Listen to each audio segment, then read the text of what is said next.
Est-ce que tu es confronté au manque d'argent?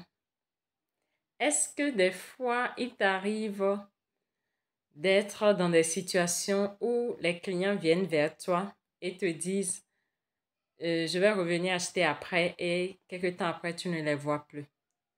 Est-ce qu'il t'arrive d'être confronté à des schémas répétitifs liés à l'argent, au manque d'argent? Si c'est le cas, alors ce que je vais te dire va forcément t'orienter pour que tu commences déjà à faire un diagnostic par rapport à ce que tu vis. Lorsque je vais dans un champ et ils viennent de planter et je me rends compte que je ne peux pas savoir qu'est-ce qu'ils ont planté.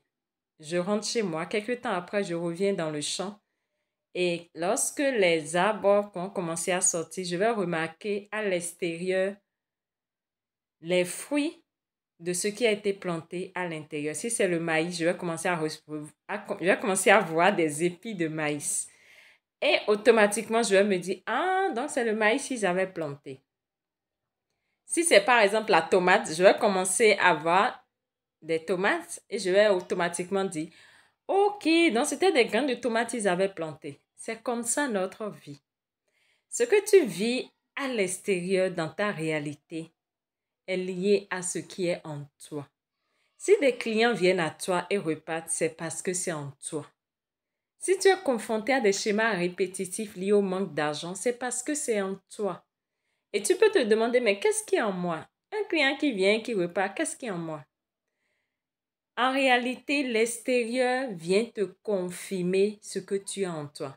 Lorsque je prends l'exemple d'un client peut-être ou des clients, parce que j'ai bien parlé de schéma répétitif. Pas un seul client et tu vas commencer à dire, un client est venu, ça veut dire que j'ai non. Lorsque plusieurs clients et tu remarques que c'est répétitif, on parle de schéma répétitif dans la vie d'un être humain. Lorsque tu remarques que c'est plusieurs clients qui te font vivre ça, cela voudrait dire qu'à l'intérieur de toi, il y a ce qu'on appelle la blessure de l'âme liée au rejet, qui naturellement rejette, repousse les clients qui viennent à toi. Soit tu as en toi des croyances intérieures qui stipulent que ton niveau peut-être de revenu ne doit pas dépasser tel montant. Et lorsque des gens viennent à toi pour te donner, forcément tu les repousses indirectement. C'est comme l'exemple que je viens de vous donner. C'est ce qui est en toi qui provoque l'extérieur de toi. Quand tu te rends compte que tu manques du minimum et que tu suivis, comprends que en toi également il y a un manque. Et le manque peut être lié